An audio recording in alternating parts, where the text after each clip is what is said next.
Alors, me revoilà assez vite parce que depuis le 24 mars est paru aux éditions Solar le grand guide du bushcraft. C'est mieux comme ça. Et ce sera, je le dis tout de suite, mon dernier livre sur le sujet.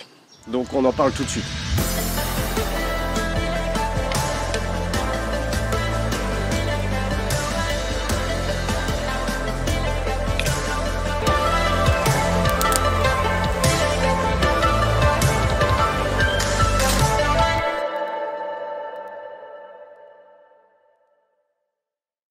Bonjour à tous et bienvenue dans ce magnifique cadre de verdure avec l'effluve de l'ail des ours qui s'étend par terre un petit peu partout, le chant des oiseaux mais aussi des rainettes que vous devez entendre autour des marais qui sont un petit peu plus bas. Donc joli petit endroit où je viens vous parler donc de ce qui sera mon dernier livre sur le bushcraft. Alors dernier, parce que je pense en avoir déjà commis largement assez, et parce que celui-ci contient en fait énormément de mes recherches et de tout ce que j'ai pu pratiquer depuis de nombreuses années. Pour tout vous dire, dans ce livre, il y a même des photos où j'ai encore les cheveux bruns, donc vous voyez que ça peut remonter. Donc ce sera mon dernier livre, et surtout c'est le livre le plus généreux que j'ai pu commettre jusqu'à présent, puisque dedans vous trouverez énormément d'illustrations et c'est quasiment 100% que de la photographie pour bien prouver que j'ai pratiqué ce dont je parle et pas me réfugier derrière des schémas par exemple, mais c'est aussi le livre qui peut vous permettre de devenir autonome dans la discipline. Donc le grand guide du bushcraft, c'est vraiment l'accent sur tous les savoir-faire autour du camp, que vous souhaitiez partir en bivouac, randonner, partir en trek sur plusieurs jours par exemple, ou tout simplement vous immerger le temps d'un après-midi dans les bois. Que vous soyez néophyte, eh bien vous allez y découvrir tout ce qu'il faut pour bien commencer. Si vous êtes déjà pratiquant ou même aguerri, je suis sûr et certain que vous allez découvrir quelques petites astuces ou de nouvelles ressources naturelles. La force de ce livre, c'est justement que j'ai voulu y placer 150 ressources naturelles et pas n'importe lesquelles. Contrairement à certains livres qui sont de vagues traductions anglo-saxonnes ou scandinaves, j'ai axé mon travail depuis toutes ces années, depuis que je tiens la chaîne YouTube et même avant, toutes mes recherches, ça a toujours été sur les plantes, les champignons, les algues, les arbres ou parfois les animaux même, que l'on peut trouver dans nos forêts françaises et plus généralement dans les forêts d'Europe de l'Ouest. Donc ce guide-là, il est spécifique à notre beau pays. C'est vraiment pour lancer ce qui pourrait être le bushcraft français, puisque vous n'allez pas espérer trouver certaines ressources que vous pouvez voir dans des vidéos américaines dans nos forêts. Il faut bien cibler nos écosystèmes. Donc ça, c'était déjà l'un des points sur lequel je souhaitais absolument axer ce livre-là. Aux éditions Solar. Vous trouverez également dedans 120 techniques et bricolages. Alors les techniques, ça peut aller de toutes les méthodes d'allumage de feu qui me paraissent cohérentes lorsqu'on part en bivouac ou en randonnée. Donc bien sûr, le feu sans allumette, le fire steel, le briquet, les feux par friction, que ce soit avec l'archet ou avec la friction manuelle, tout ce qu'il vous faut pour faire une bonne nuitée avec un bon feu de camp pour cuire vos aliments également. Donc vous allez aussi trouver des techniques de cuisson, des recettes pour préparer toutes sortes de pains, puisque les pains sont quand même à la base de l'alimentation humaine. Plein de nœuds, de quoi monter votre camp, de quoi entretenir vos outils, de quoi réaliser des outils. Purifier votre eau, bref, toutes les activités que l'on peut être amené à produire lorsque on est sur le terrain et notamment lorsque on part en longue randonnée.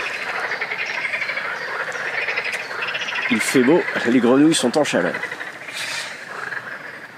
Ensuite, sur la couverture est bien indiqué 34 conseils de terrain. Il s'agit en réalité de 7 fiches mémo qui correspondent à chaque fois aux thèmes qui sont abordés dans les différents chapitres. Et donc ce sont les conseils que je peux donner à chaque fois, fort de mon expérience et fort de ce qui a pu fonctionner ou pas fonctionner sur le terrain.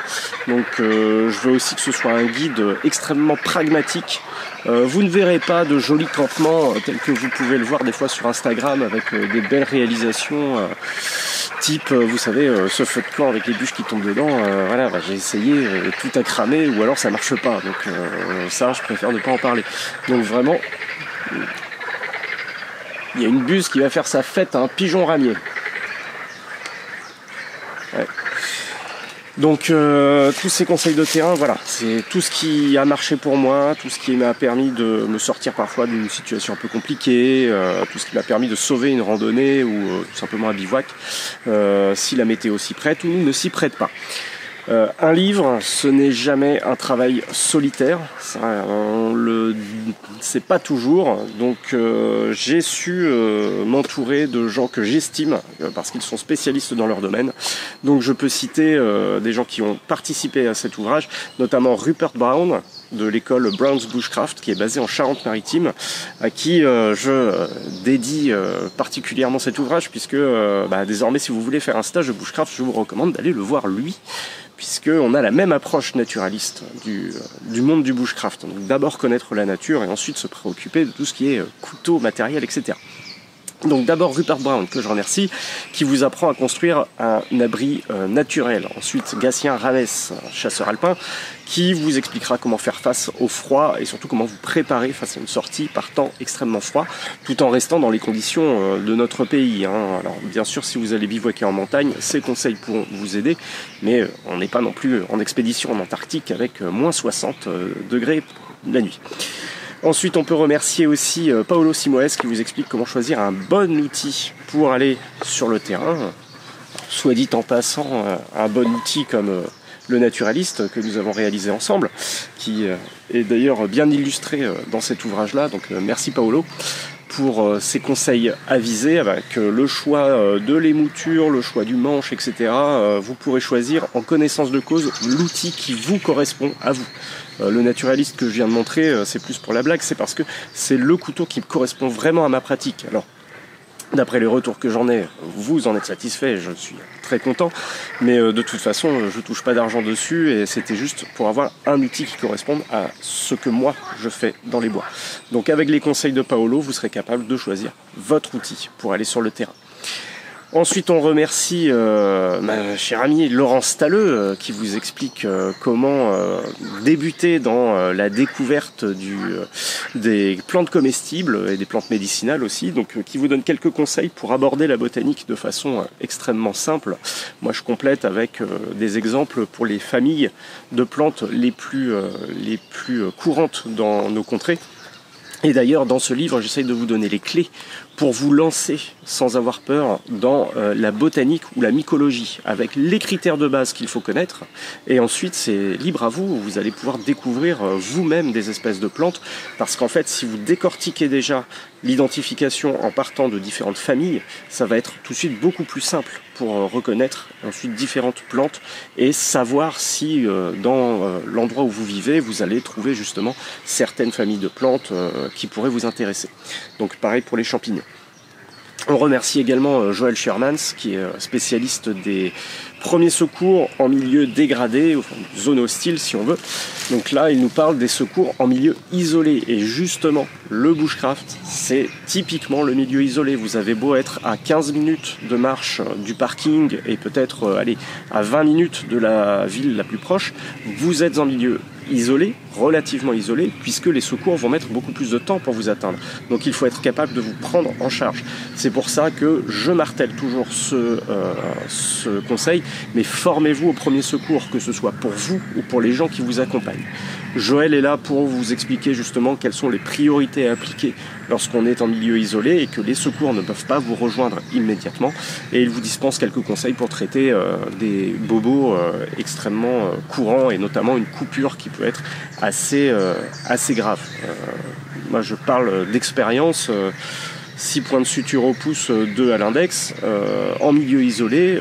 Heureusement que j'avais une toute petite formation, sinon ça aurait pu être quand même assez dégueulasse à la fin. Ensuite, bien entendu, vous connaissez mon approche naturaliste et l'envie de lire la nature, de comprendre ce qu'elle a à nous offrir comme information. Donc navigation naturelle bien évidemment, lecture de cartes, lecture de boussole pour pouvoir s'orienter, lecture du ciel aussi pour pouvoir prédire le temps, et la lecture du sol, je la laisse à un spécialiste qui est Thomas Baffo, que vous connaissez peut-être sous le pseudonyme de Woody Black Chip, qui est spécialiste donc du pistage avec l'école Cyber Tracker, qui est représentant d'ailleurs de l'école Cyber Tracker en France. Donc Thomas nous fait le plaisir de nous expliquer les différences entre les traces, les empreintes d'animaux, et il vous accompagne dans la création d'un bâton de pistage, outil extrêmement intéressant si vous voulez suivre une piste justement en pleine nature. Donc 7 spécialistes qui viennent apporter leur contribution à l'ouvrage, et que je remercie encore une fois au passage. Ouvrage découpé donc en 7 chapitres distincts. On va commencer par, bien sûr, par prendre connaissance du milieu naturel, et je vous décris donc ma philosophie lorsque je m'immerge dans la forêt. Donc respecter l'endroit, ne pas cueillir tout et n'importe quoi, comprendre aussi ce que c'est qu'une forêt, puisque c'est notre terrain de jeu. Donc premier chapitre, se fondre dans la nature, avec justement quelques conseils sur les premiers secours. Ensuite, il faut s'équiper. Alors vous savez que si vous me suivez depuis quelques temps, que je ne suis pas forcément adepte du matériel. Je veux d'abord connaître la nature, et ensuite j'utilise le matériel qui est le plus adapté, qui n'est pas forcément le plus onéreux, mais qui est le plus efficace en tout cas. Donc une approche assez pragmatique du matériel, avec quelques conseils que je peux vous dispenser. Et ensuite, lorsque vous avez vos outils, apprendre à les utiliser avec un focus sur les 3 outils les plus courants en bushcraft: le couteau, la scie. Alors, je devrais dire les scies, puisque il y a la scie pliante bien sûr, mais je vous apprends aussi à fabriquer une scie cadre ou une scie arc sur le terrain, et la façon dont les utiliser. Il y a plein d'utilisations qui sont insoupçonnées, mais aussi apprendre à se servir correctement d'une hache. Il y a plein de petites astuces que peu de gens connaissent en fait, ou des règles de sécurité même qui ne sont pas mises à profit lorsque les gens partent sur le terrain, et ça c'est quand même assez alarmant. J'ai déjà vu dans mes stages des gens qui prétendaient savoir utiliser des haches, à qui on a vite fait comprendre que la hache, on allait la récupérer et puis on allait faire d'une autre façon si on ne voulait pas se couper des doigts. Un gros chapitre sur le feu, bien sûr. Bon, le feu, c'est mon côté un peu pervers. J'aime bien mettre le feu à tout ce que je croise. Donc, c'est mon côté un peu pyromane. Et avec donc toutes les astuces que je peux vous dispenser pour allumer un feu en toutes conditions, avec des ressources que vous pourrez trouver partout en France, mais bien sûr à adapter selon les écosystèmes et toutes les méthodes pour allumer le feu. Ensuite, autour du campement, vous allez découvrir comment monter un abri. Alors, plein de nœuds, les façons de ranger les cordes, les façons de fabriquer des cordes à partir des ressources naturelles. Et c'est là aussi que j'ai oublié Mathieu Poron, de l'atelier Nid d'Avélir. Je me disais bien que j'avais oublié quelqu'un. Donc, merci Mathieu aussi pour ta contribution. Donc, qui vous apprend à fabriquer des cordes à partir de fibres végétales. Pour ma part, vous trouverez ensuite comment fabriquer des cordages avec des racines ou avec des rejets de branchages de noisetiers, de saules, etc. Un gros chapitre sur l'approvisionnement. Donc s'approvisionner, ça peut vouloir dire aller cueillir des plantes, des champignons, des animaux aussi, pourquoi pas, pour se nourrir sur le terrain. Donc je suis breton de base, donc je vous ai également mis quelques informations sur ce qu'on peut trouver sur les littoraux. Mais s'approvisionner, ça veut aussi dire savoir trouver, récolter et purifier de l'eau, et savoir aussi organiser des repas lorsque l'on part plusieurs jours en randonnée, par exemple. Les treks sur plusieurs jours sont limités par la quantité d'eau qu'on peut emporter, mais aussi par la quantité de nourriture que l'on peut emporter. Donc comment fractionner ces repas, comment prévoir suffisamment d'énergie pour toute une journée de marche, et Dieu sait que ça en demande de l'énergie. Donc un peu de rationnement, mais aussi beaucoup de roulement pour ne pas se lasser. Lire l'environnement, c'est donc mon chapitre naturaliste dans lequel on apprend quand même à se servir d'une boussole et d'une carte. C'est extrêmement simple, mais c'est extrêmement efficace. Sur le terrain, le portable, le GPS de randonnée, la batterie se décharge, ça peut casser, ça peut ne pas capter les signaux GPS. Et bien, une carte et une boussole, ça ne tombe jamais en panne. C'est pour ça que la carte et la boussole, pour moi, c'est l'outil prédominant pour s'orienter lorsque vous partez dans la nature. Alors bien sûr, après, il y a la lecture de l'environnement qui nous apporte énormément d'informations, et ça c'est capital pour moi, c'est apprendre vraiment à identifier tous ces signes avec ce que l'on appelle la navigation naturelle, l'art de s'orienter sans boussole, sans GPS, mais aussi l'art de déchiffrer ces indices de la nature pour savoir dans quel type d'environnement est-ce qu'on est-ce que je vais trouver de l'eau à proximité, est-ce qu'au contraire je monte en altitude, est-ce que le temps va changer, et donc comment je peux m'adapter au terrain. Et c'est dans ce chapitre-là donc que l'on apprend aussi à lire quelques empreintes avec Thomas Buffon. Enfin, un gros chapitre à la fin du livre dans lequel vous pourrez découvrir plus de 150 ressources naturelles qui sont listées, donc des arbres, des plantes, des champignons, des algues aussi, avec la façon de les identifier, mais aussi tous leurs usages, donc que ce soit comestible, médicinal ou simplement utile autour du campement pour allumer un feu par exemple. Donc toutes les ressources sont listées à la fin avec un petit peu aussi de ressources toxiques, puisqu'il faut bien mettre en garde contre certaines confusions possibles. Donc tout au long du livre, vous trouverez des petits tableaux pour aussi comparer par exemple des outils que vous auriez oubliés à la maison ou des traitements que vous auriez oubliés à la maison et leur équivalent naturel. Donc il faut bien comprendre que là, dans ce livre, l'un des points les plus importants, c'est d'apprendre à identifier les ressources. Il y a 150 ressources naturelles, mais vous n'avez pas forcément les photos avec. Par contre, vous avez toujours leur nom scientifique pour pouvoir vous faire des recherches dans des livres spécialisés ou sur Internet, mais avec toutes les précautions qui s'imposent, pour pouvoir identifier clairement et sans confusion ces ressources-là. Parce que je pense que la voie du bushcraft, c'est la voie du naturaliste. C'est le fait d'être capable d'identifier des ressources. Pas forcément de toutes les connaître par cœur, mais d'être capable de repérer une plante comme étant tiens, ça c'est la famille des lamiacées, je vais aller regarder de plus près. Visiblement, c'est pas un lamier blanc, c'est peut-être un lamier pourpre, c'est peut-être un lierre terrestre, etc. Donc juste être capable de cibler vos recherches, et c'est comme ça qu'après vous allez acquérir des connaissances de façon exponentielle.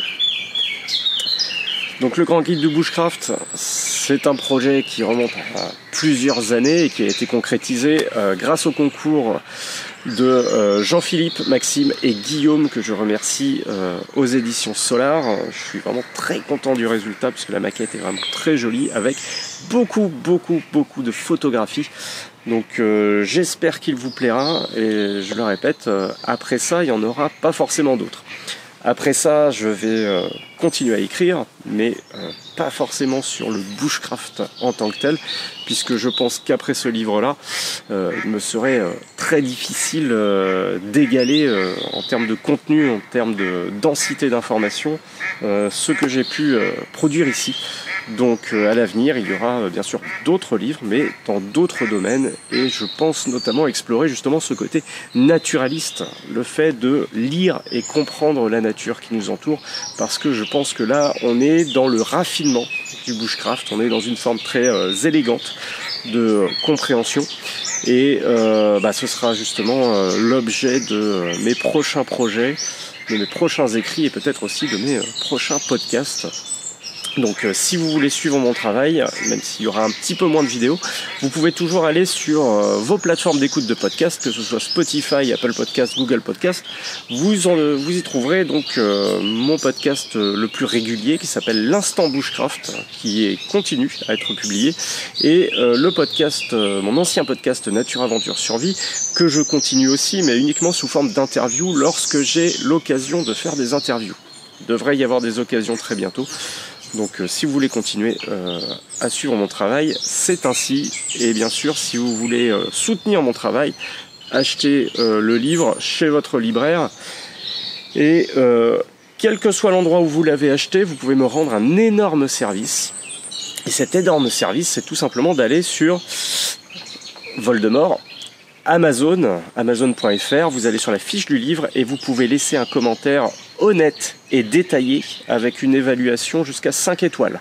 Si vous voulez me rendre service, si vous suivez mon travail depuis plusieurs années, vous pouvez tout simplement faire ça. Allez sur Amazon, sur la fiche du livre et laissez un commentaire honnête et détaillé s'il vous plaît, avec une évaluation jusqu'à 5 étoiles. Ça compte plus que vous ne le pensez, puisque ça montre non seulement aux lecteurs potentiels que ce livre peut avoir la qualité nécessaire pour retenir leur attention et qu'ils méritent bien qu'on dépense 22,90 €, mais ça montre aussi à mon éditeur que mon travail est de qualité, si on peut parler ainsi, et surtout moi ça m'encourage également à continuer mes recherches et à continuer d'explorer la nature pour y découvrir différents signes, indices, différentes petites informations toujours sympathiques, croustillantes, des plantes comestibles, des champignons utiles. Voilà, c'est comme ça que je peux approfondir et c'est comme ça aussi que je peux trouver des informations qui ne sont publiées nulle part ailleurs, puisque dans ce livre, vous avez des ressources, notamment sur les champignons, qui ne sont publiées dans aucun livre. Des champignons pour allumer le feu, par exemple, que vous ne soupçonnez même pas, je pense. Enfin bref, j'ai mis plein de choses dedans, j'ai mis tout ce que j'ai pu, c'est extrêmement dense, on va droit au but, il n'y a pas de blabla. Donc le grand guide du bushcraft aux éditions Solar depuis le 24 mars 2022. Je suis sûr que ça vous plaira et faites-moi un petit retour si vous avez eu l'occasion de le lire et de le parcourir. Vous pouvez vous rendre dans une librairie, à la FNAC, chez votre libraire, pour le feuilleter et découvrir un petit peu le contenu. En tout cas, c'est un livre, je peux le dire, dont je suis très fier et je le répète, il n'y en aura probablement pas d'autres comme ça après. Donc je vous remercie beaucoup pour votre soutien au fil des années. C'est aussi grâce à vous que je peux publier des ouvrages de cette qualité, de cette facture-là. Et je vous remercie pour vos messages, pour vos commentaires, pour vos petits mails que vous m'envoyez. Ça fait toujours chaud au cœur. Alors pour diverses raisons, il y aura peut-être moins de vidéos dans les semaines, dans les mois à venir. Il y aura toujours le podcast comme je l'ai dit. Mais on continue les recherches sur le terrain, on continue d'écrire et il y aura très probablement, je vous donnerai très probablement de mes nouvelles fort bientôt. Donc sur ce, je vous remercie de votre attention, bonne journée, bonne continuation et bon bushcraft à tous.